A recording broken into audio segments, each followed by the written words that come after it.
everyone, thanks to y'all that watched the first video on the wonderful Wizard of Oz. Here is the second one on the Land of Oz. And we're not going to be talking about, whatever the movie is, Return to Oz. We're actually going to watch that after we review Ozma of Oz, because Return to Oz is actually like an amalgam of the next two books, and it's really strange amalgam. So, yeah, I don't think Dan will really get it until we finish the third book, which we're actually about to do, which is why I'm like, honey, we have to do this story. And it's kind of a long story, but I will tell it anyway, and hopefully we'll find enough places to drive around. So the first weird thing about the second book is there's no Dorothy. So just heads up before you read the sequel, if you're going to read it, it's actually supposed to be following the adventures of the Scarecrow and the Tin Woodman, because they stay in Oz. You don't really hear much about the Cowardly Lion. So there's no Dorothy. You actually start off with Tip, who is just a young boy that is hanging out with this witch, and lives with this witch, and he doesn't know why. But as a prank, he decides to create Jack the Pumpkinhead, which is basically a jack-o'-lantern on top of a scarecrow-type body, but made out of wood. And, yeah, he decides to stick it in the road to scare the witch lady, because, you know, he doesn't like her very much. Who does? But she is coming back from a meeting with a sorcerer, and she's got this powder of life, and she wants to try it out. So she's like, all right, let's see if I can bring this, jack-o'-lantern guy. Excuse me, I got dry mouth, or something in my throat. Anyway, so she actually brings Jack, why am I blanking on his name? Jack Pumpkinhead, excuse me. Jack Pumpkinhead to life, and she's like super happy about it, and she brings him home. And Tip sees him, but she stashes him in the barn for a while, and she goes and she approaches Tip, and she's like, I'm going to turn you into a marble statue. I am sick of you. Now I got this guy to do my work, and yeah, I'm sick of you.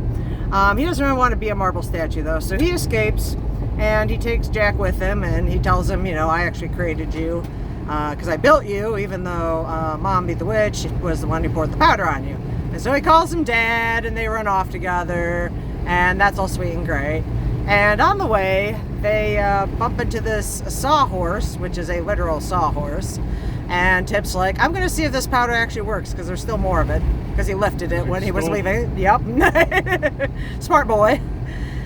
And they sprinkle it on the sawhorse, and the sawhorse comes to life. And that's kind of entertaining, because they need to cut it some ears. All it does is, like, jump around for a while and act a fool. I don't know how to describe it.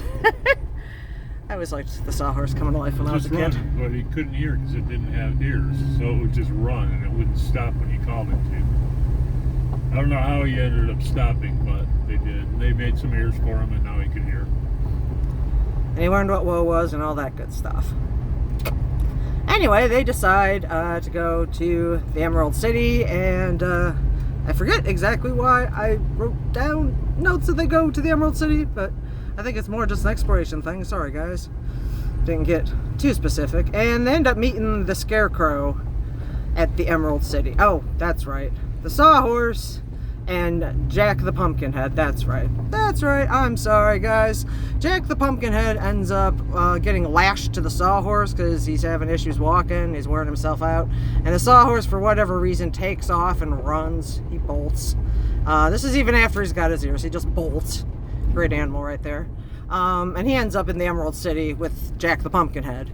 And the Scarecrow thinks Jack the Pumpkinhead's a cool dude, so he's like, yeah, let's meet him. And they meet, and they have this actually really cool conversation where they're like debating whether they need translators. Because the Scarecrow's like, I'm from the country of the Munchkins. And Jack's like, well, I was made in the country of the Gillikins, because they're from up north. And the Scarecrow's like, do I have to go get a translator? So they go get Jelly a Jam, and they have her translate, and she does like these awful translations that are just basically insults back and forth. And the Scarecrow ends up like shoving him in a chair because he won't listen. And they eventually like realize that Jelly a Jam is like messing with them. And they're like, wait, we're in the same kingdom, we do speak the same language. But it's a interesting commentary on translation in general. Anyway, while that's going on, sorry, trying to read notes and hold the camera steady. Tip is following the two of them to the Emerald City because, like I said, they bolted off. And on the way, he meets General Ginger, and the Army of the Revolt, which is a bunch of girls. As Dan points out, this is a very interesting take on feminism throughout this book. We talked a little bit in the last review about how I like the book because it's so femme. Well, the soldiers in General Ginger's army are super femme and wear these cute little outfits, and the front of each little skirt has their like home countries color on it, and then the other three are the other colors representing the countries within the land of Oz. And they're just so cute, and they use knitting needles to take everybody captures. Like, I don't know if they're just regular pointy knitting needles or sharp ones, but so he hooks up with her, and she's trying to explain to him like why the Army of the Revolt needs to go down, which is a pretty hilarious send-up of feminism if you're bored. So yeah, the Army of the Revolt goes in and captures Emerald City, which is not that difficult because there's not a lot of like soldiers. There's like the one guy guarding the gate, and they basically all whip out them knitting needles and convince the men that, you know, they can't take them. It's pretty strange. And I'm in the forest, so I can kind of, sort of, maybe read my cue card. All right. So, yeah, they managed to capture Emerald City, and they imprison Jack and the Scarecrow. And they're actually, you know, stuck inside the palace in the Emerald City for a brief period of time. But they decide to escape on the Sawhorse, and they basically get on the Sawhorse and tell him to run like the devil. And he does, because, again, he's good at bolting. And they end up in this river, and he has to swim the river. I don't know if Dan remembers any of that part. Okay, and they get to the other side of the river, and the Scarecrow and he are like, you know what, says the Scarecrow, we should go over to the Tin Woodman's place, because I know the Tin Woodman, and he's a cool dude, and he'll take us in, basically, and we'll explain what's going on with these dang girls. So the Sawhorse, bumpy bumpies, alright. Hey, it's hard to do this, man, I swear. Okay. So the Sawhorse, Mumby then throws a bunch of illusions before getting to the Tin Woodsman's house. So the Sawhorse manages to like pull them through all of Mumby's illusions because he's not suspect to it for some reason. But he breaks his leg while doing so. And after he breaks his leg and they stick Jack Pumpkinhead's leg inside of there, hello, we have oncoming. Stoppy. We'll go see our neighbors. That's good, because I could actually look at my note card again. Alright. And during that time, they had one of the illusions they bump into is like the swirling sunflowers and all this other stuff I'm going to skip over. But they bump into, after getting through all of that, Mr. H.M. Wogglebug T.E., which I know Dan loves, because this is Baum's complete and utter satire on academia.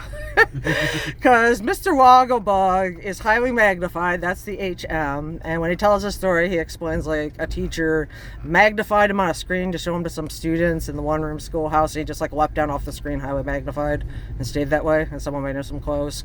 But the TE is for thoroughly educated, because yes, while he was a Wogglebug hanging out in the one-room schoolhouse, he like paid attention to all the lectures, so he knows stuff. Anyway, he's the one that actually solves the problem with Jack's leg, and shoves Jack's leg in the Sawhorse. And the Sawhorse isn't real happy about it because he's like, this is subpar, you know? And he gives it like a lot of lip, and Jack's like, look, I didn't get to choose like what my legs were made out of, guys. Anyway, while they're doing that, they bump into the Queen of the Mice. I think they've already picked up. Hang on, I'm sorry. It's so hard to read this. Okay. Nope. I don't know if they've picked up or gotten to the Tin Woodmans yet. I don't think so. Anyway.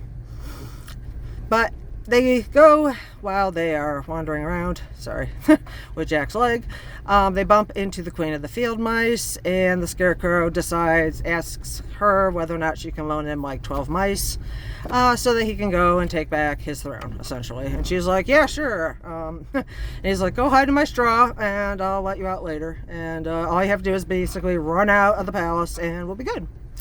And they ask them, they actually have picked up the Tin Wood Moon by now. I'm sorry I skipped over that. And they also ask the queen themselves to lead them through more of Mombi's illusions because she keeps throwing things at them. And while she's doing all that, they manage to, after she does all that, we manage to get back to the Emerald City, and they release the mice in the palace, and the mice scare the girls, and they run out of the palace. Unfortunately, they do not run out of the Emerald City entirely, so they trap them in the palace. Not so good. Siege. Yep. The siege was taking place. Exactly. And so they're like, how the heck do we escape this? But we have this powder of life stuff, and so they think to themselves, what can we make that might get us out of this, situation? So they have everybody go and grab something and meet back in half an hour, and they'll try to build something. And what they end up building is the Gump. And if you have seen Return to Oz, you have seen the Gump, and it is pretty much the same beast in this one. Made of a couple of sofas tied together with some palm trees for wings, and an interesting Gump head on the front of it, and a broomstick for a tail, and some clothesline tying everything together. It's a wonderful creature, but they couldn't... like a taxidermied elk head or something. Yeah. And they couldn't bring its feet to life because they only had enough powder, and they decided to put most of the powder on its wings. So when it woke up, it was kind of like, why can't I feel my legs no more? And it's like, yeah, because you don't have access to your feet anymore. Anyway, we're coming up on the store, so I'm going to pause this and get some water for a break. Alright, so we built the Gump, and we get out of the palace, but before we leave the palace, they discovered the wishing pills because Tip was going to throw out the box because they had used all the powder, but somebody noticed there was a false bottom, and so they found these wishing pills, but they decided to keep the box and the wishing pills to see if they need them later. Well, it turns out the Gump flew all night and actually flew over the desert, we discover later, that separates Oz from other places. And he ends up crashing into this jackdaw's nest, which for those of you who don't know what a jackdaw is, it's a lot like a crow. And it's full of all sorts of cool things, treasure.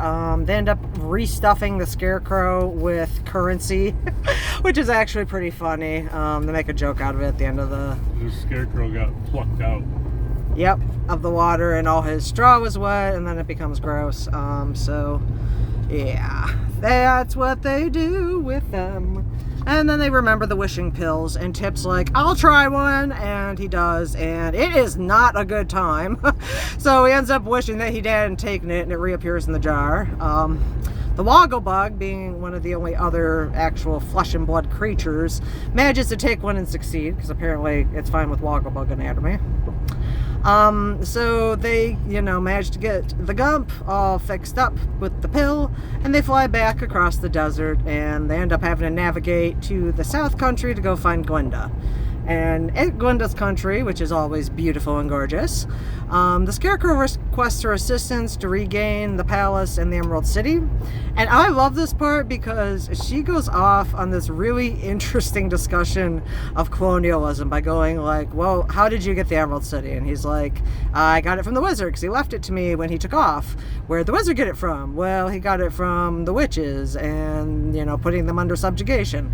Well, where did the witches get it from? They got it from the old king Pastorius. And then Glinda reveals, yeah, Pastorius actually did have a daughter. Her name's Ozma, and she's been hidden or missing for a long time.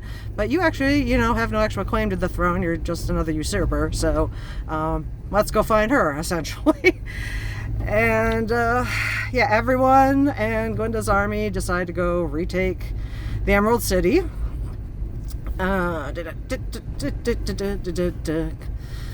Sorry here. A lot of bumps.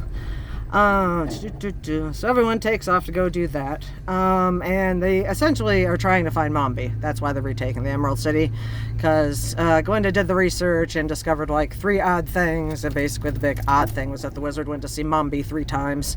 Which, again, if you didn't remember, is the witch that's monitoring Tip. Or was bringing him up, quote unquote.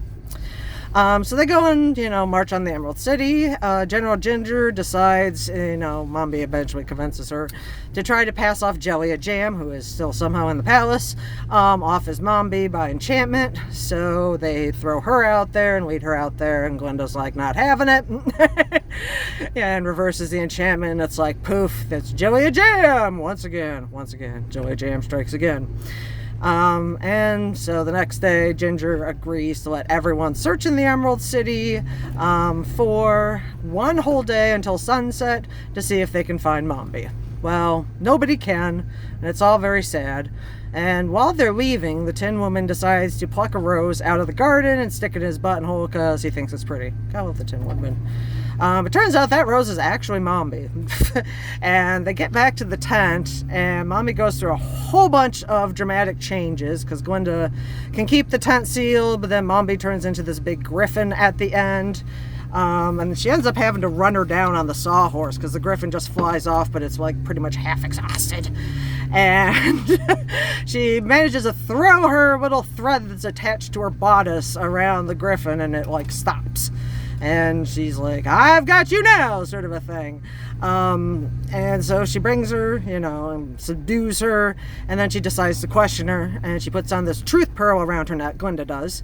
And, she questions her, like, what's going on with this? Where's Ozma? We know something's up.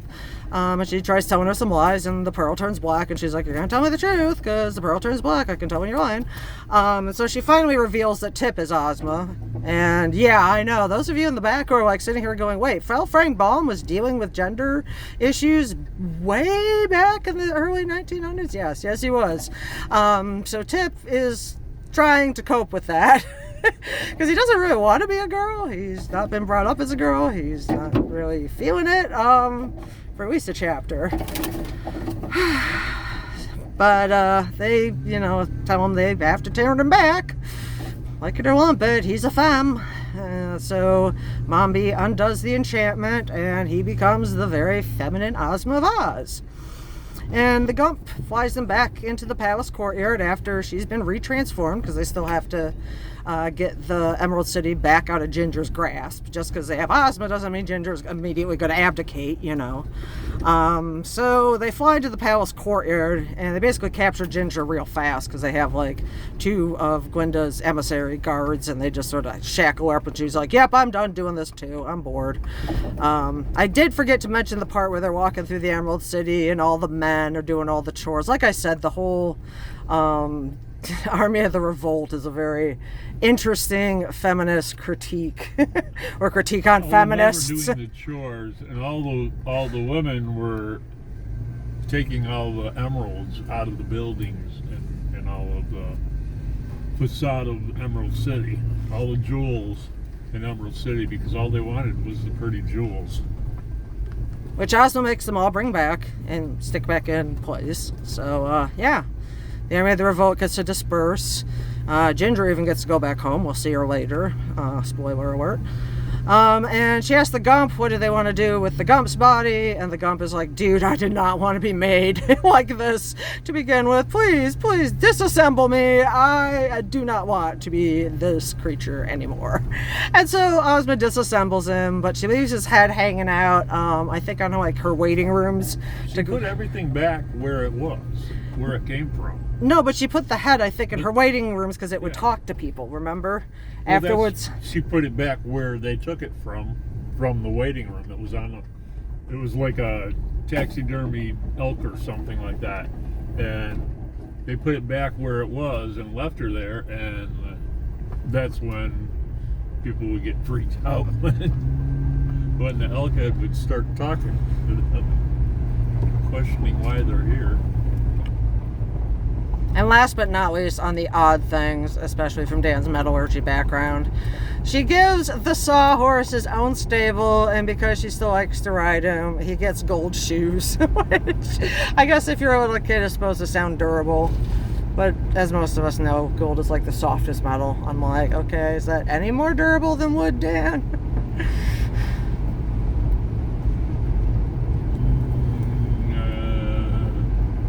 Probably more durable than wood. But not much. Not a whole lot. Oh, well, and for those of you wondering what happens to Jack, Jack just kind of stays hanging out in the palace. They don't really mention much other than the fact that, like, you know, he took longer to ripen and rot than he thought would originally happen. Because he does spend most of the book, like, freaking out about what's going to happen to his pumpkin. Like, don't let it fall in the water, it'll rot. Don't let it do this, it'll... You'll see him later on, too. Yeah, you'll see him later on in book 3. Anyway, if you've enjoyed this 20-minute review, please let us know and leave a comment. Much appreciated. Bye.